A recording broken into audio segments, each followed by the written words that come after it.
Tonight, inflation hits home. A pound of ground chicken is usually about $3.99. Yesterday, it was $7.99. Prices soaring to the highest levels in nearly 40 years. New unemployment numbers out today.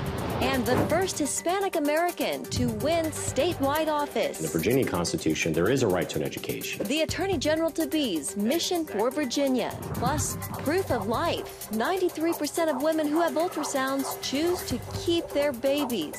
All this and more tonight on Faith Nation.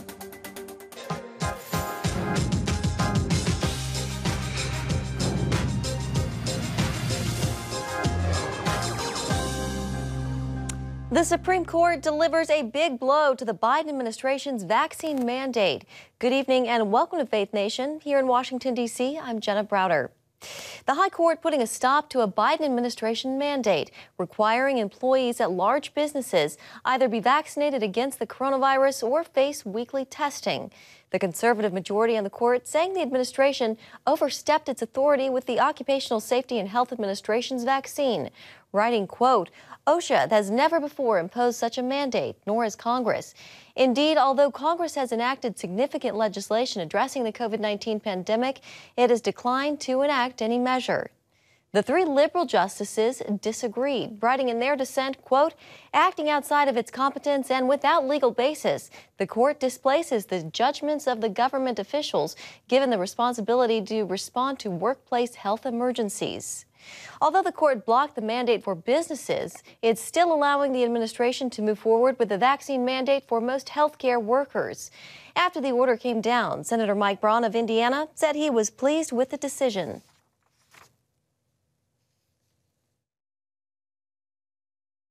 I'm elated. That was far coming from the business world and talking to businesses across Indiana. Everybody was on edge, waiting for this ruling to come down, and it's, I think, just a wonderful thing to hear. I think it takes a lot of businesses off edge now. Meanwhile, the White House responded to the order saying the responsibility to require employees to vaccinate now falls on employers.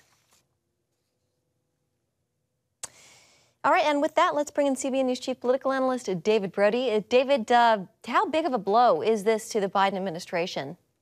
It's huge. It's huge, Jenna, and there's so much to unpack here. Look, conservatives are going to obviously be very excited about this ruling because what they'll say, once again, they're saying this, I'm not saying this, but they're saying, you know, King George, if you will, has been stopped. I mean, they thought this was a slam dunk from a constitutional perspective. They believed it was unconstitutional all along, that Joe Biden and this administration was in the role of King George, overstepping their bounds here. And indeed, that's exactly what the court said in a 6-3 decision. John Roberts joining Kavanaugh and Amy Coney Barrett and Gorsuch and Alito and Thomas. And so, look, I mean, ultimately, this is a major problem for the Biden administration because as they go forward, they're going to have to deal with this narrative that has now formed that they have overstepped from a constitutional perspective. That is a very hard narrative to fight back against, Jenna. Yeah, David, a tough week for the White House. A new Quinnipiac poll finds only 33% approval rating for President Biden. Just to put that into context, President Trump's lowest approval rating was 37%. David, how concerned is the White House tonight? Well, so there's a concern privately, and of course they're concerned privately, but they'll never say it publicly. And there's been kind of a tone-deaf reaction here by the White House. They keep saying, we're going to double down, in essence. We're, build back better, build back better, build back. And it's like, at some point, they think that's going to make a difference. Here's the problem, Jenna. Let me give it to you in a nutshell. This is a center-right country, and the Biden administration, you would think if they're going to go center-left, they've got a shot at independence, but they're not. They're going far-left. And so now you've got, if here's the middle, and the country's here, and instead of governing over here, they've governed over here. And so they're far to the left, and that's why they're having the disconnect, the 33% approval number. And also independents are just jumping ship. They're saying, look, I'm okay with moderate. Hey, I'll even go a little left if I need to, but I'm not going over to AOC Bernie Sanders territory. That's insane. And that's exactly what Biden has done. The filibuster is a good example of that, but we'll talk more about that, I'm sure, another time. All right. David Brody, we have to leave it there. Always good to see you. Thank you. You too. Well, the Biden administration is announcing new steps to help cut down on the spread of the Omicron variant, including free tests and masks. Next week, we'll announce how we are making high-quality masks available to the American people for free. We're on track to roll out a website next week where you can order free tests shipped to your home. And in addition to the 500 million, 500 million tests that are in the process of being acquired to ship to you homes for free, today I'm directing my team to procure an additional 500 million, additional 500 million more tests to distribute for free. The U.S. is currently averaging more than 782,000 new COVID cases a day. Well, 2022 is a critical election year, and at the top of voters' minds, the economy. A new poll from the Associated Press and NORC Center for Public Affairs Research showing 68% say the economy is the main concern in 2022. And many are concerned about the way things are going. A CNN poll from December found 75% are worried about the economy and its effect on their communities, with 80% calling inflation and the rising cost of food and everyday items a major problem. That problem was highlighted this week with newly released inflation numbers showing the U.S. at a nearly 40-year high. Federal Reserve Chairman Jerome Powell calls it a serious threat to getting Americans back to work. Now the Fed is walking a tightrope, trying to raise interest rates to rein in inflation without sending the economy into a recession. Here's Caitlin Burke. On the positive side, unemployment numbers are dropping and wages are rising as the economy experiences rapid growth. Those trends, however, are also driving record price increases. We know that high inflation exacts a toll, particularly for those less able to meet the higher costs of essentials like food, housing, and transportation. Some of the biggest increases over the last year include gasoline up nearly 60%, followed by used vehicles and foods like meats, fish, and eggs. When I went into the store yesterday, normally like a pound of ground chicken is usually about $3.99. Yesterday, it was $7.99. Jerome Powell, seeking a second term as Federal Reserve Chairman, says the Fed is committed to a strong labor market, which can't happen without price stability. In a way, high inflation is a severe threat to the achievement of maximum employment and to achieving a long expansion that can give us that. Powell announced the Fed intends to raise interest rates during 2022 in an effort to control inflation. Economist Joel Griffith says while this is a necessary step, there are other factors that need to be addressed. We've had over this past year and a half, governments suppressing supply. Think about all the COVID restrictions. And at the same time, you've had the Federal Reserve printing a lot of money. You've had the federal government spending a lot of those resources, and that's driven up demand. And that is the perfect recipe for rising prices. While Griffith expects supply chain issues to resolve themselves, he adds if the government can't get its spending under control, things may get better, but inflation will remain elevated long into the future. Caitlin Burke, CBN News. Thank you, Caitlin. Well, from inflation to unemployment and another rise in the number of people seeking jobless benefits. New data from the Labor Department showing 233,000 new unemployment applications last week. That's up 23,000 from the week before. Overall, a little over 1.5 million people are getting jobless benefits. Still, December numbers show the unemployment rate at a pandemic low of 3.9%. And for more on the jobs picture, we are joined by Mark Hamrick, Senior Economic Analyst and Washington Bureau Chief at Bankrate. Mark, welcome. Good to see you in the new year. 23,000 new applications is a sizable jump. Are we beginning to see the impact of Omicron, and how concerned are you about it? Good to see you too, Jenna. Thank you. I do think this is probably the first week where the variant's impact on the economy may be showing up in these unemployment claims numbers. But let's remember also that we're coming off of a level which has been at the lowest level of new claims in about 50 years. So it's a modest jump, but obviously for each of those many people who are filing first-time claims for unemployment benefits, this is a crisis in their life where they're having to seek assistance from the government. I did know that there were some outsized increases in some of the states where you would think they would have been affected. That includes California, New York, Texas, Florida. But we'll have to watch this. If indeed what some of the health experts are telling us, that if we may be peaking with the problems associated with the variant, then perhaps we'll be able to get some relief on the unemployment claims front as well. But we're still at a low level overall. An article by some of your colleagues points out that inflation can, quote, pose dire consequences for the economy. Mark, what do you make of these numbers showing inflation at that 40-year high? This hits consumers in the gut and the wallet, and as the earlier soundbite noted from Chairman Powell, it affects those who are most financially fragile the most, and so that's regrettable. And from the earlier point about politics, many of those people end up being President Biden's base. So this is a political problem, it's an economic problem, it's a problem for households, and this is why the Federal Reserve is really having to take its eye off of full employment and really focus on stable prices. Those are its two main mandates, along with financial stability. And the credibility of the Federal Reserve is really at stake. We can think back to the Volcker era, where essentially you had double-digit interest rates and inflation. And of course, they did get it under control, but it took a big toll on the economy. We're not at that level of inflationary threat just yet, but indeed, this is why the Federal Reserve is essentially getting to the point where it's all hands on deck. Yeah, the Federal Reserve has announced several potential rate hikes for interest rates in 2022. Mark, will raising interest rates help with inflation? Well, ultimately, what the Federal Reserve is signaling is that it will do what it can with its tools to address the inflation problem. But the problem is, for example, with supply chain disruptions, that other than reducing demand, you're not going to be able to resolve those problems. And so we did just publish a series of stories at Bankrate.com about what economists believe is the outlook for the full year. And they do believe that inflation will relent, that we may be close to the peak or past the peak of inflation, but that doesn't mean that it's not going to be significant for some time to come. So the Fed will likely raise interest rates, and that will affect borrowers, savers, investors, and the economy broadly. All right, Mark Hamrick with Bankrate, thank you so much. Good to see you. Thank you. And coming up, meet the soon-to-be Attorney General of Virginia and why he says he'll make education one of his top priorities in office. You're watching CBN's Faith Nation.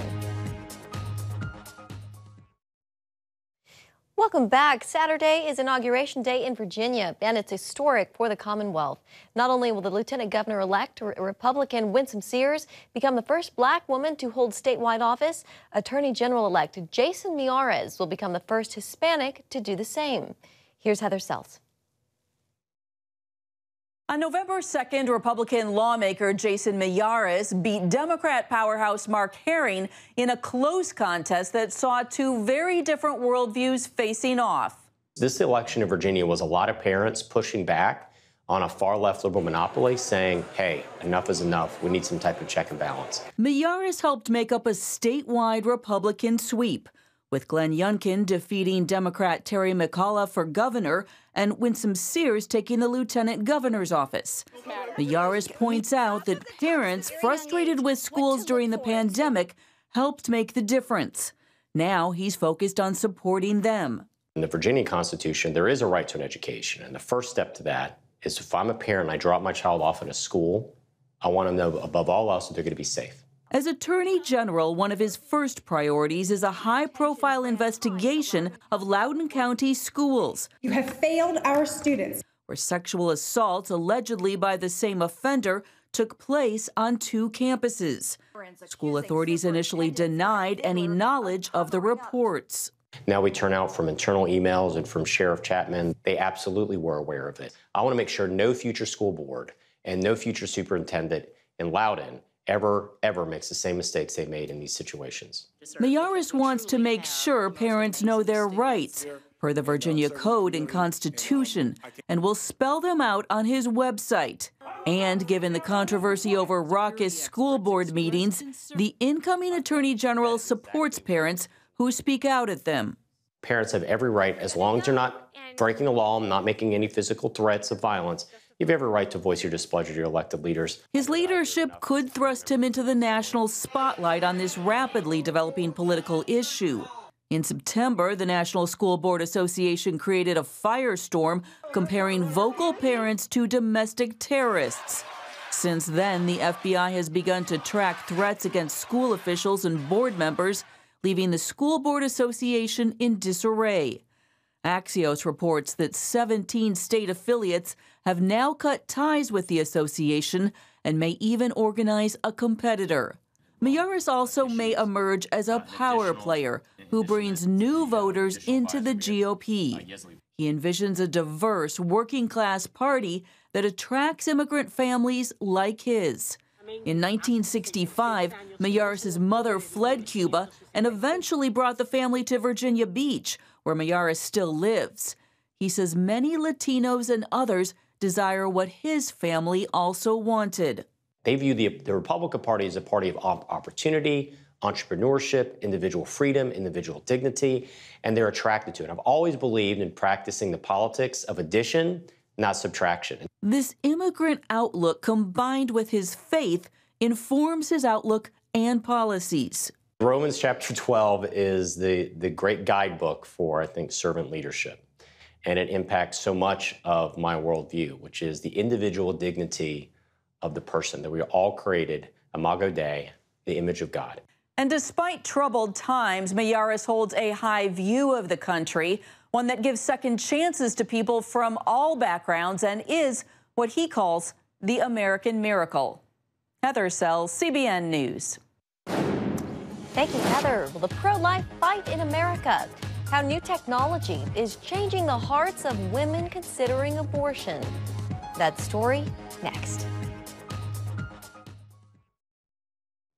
Abortion becoming a top issue for Democrats. That's according to a new poll from the Associated Press and NORC. The survey showing 13% of Democrats mentioned abortion or reproductive rights as something they think the government needs to address in 2022.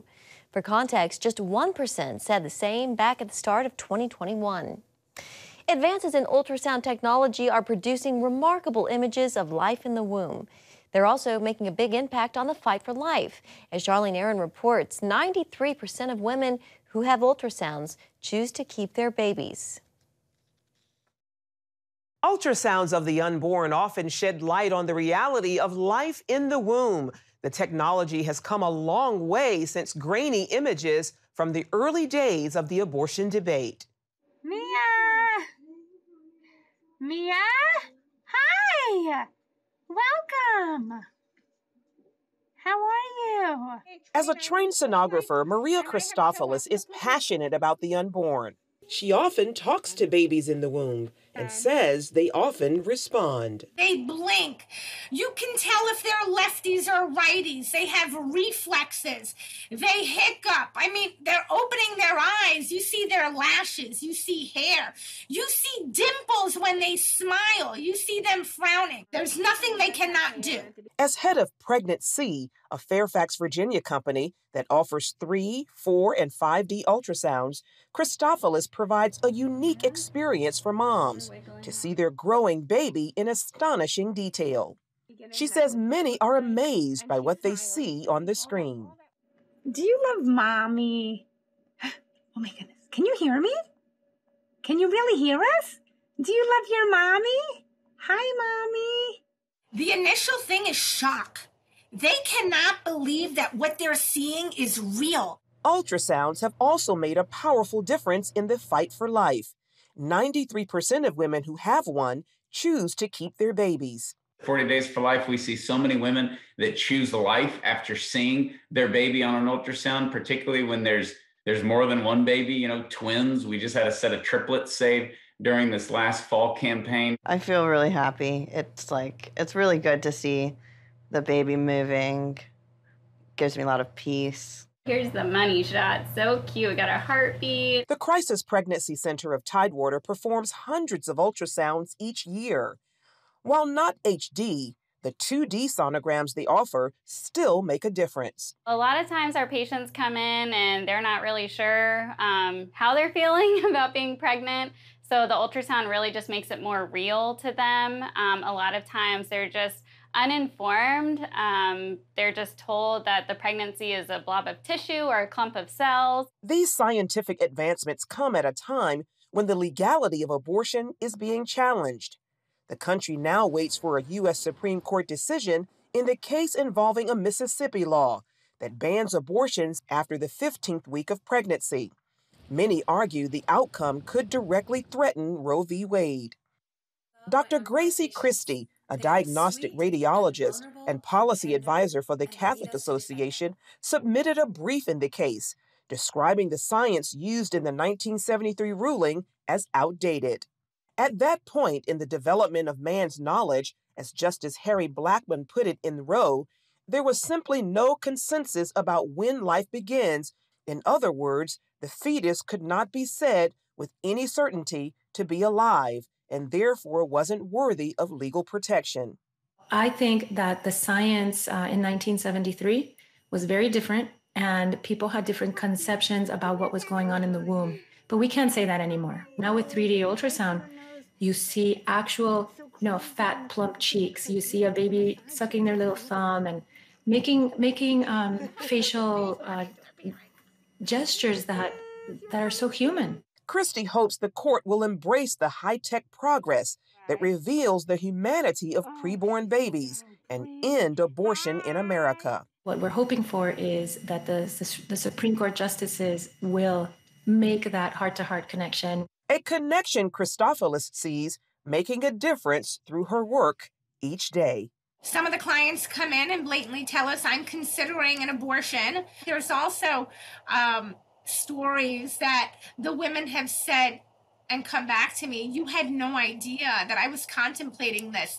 And by you performing these ultrasounds, you've given me the confidence to believe that I'm not alone. Charlene Aaron, CBN News. Finally tonight, Beethoven, Mozart, and Bach, classical music enjoyed by many worldwide. And that includes the head of the Catholic Church. Record store owners in downtown Rome got a big surprise this week when, without warning, Pope Francis showed up at the shop. The pontiff was there to bless the shop after a recent renovation. The owners say before he came pope, he would stop occasionally at the store. The Pope didn't buy anything this time around, though, but he did leave with a CD of classical music, a gift from the record store owners. And that's going to do it for Faith Nation. Thank you so much for joining us. We'll see you tomorrow.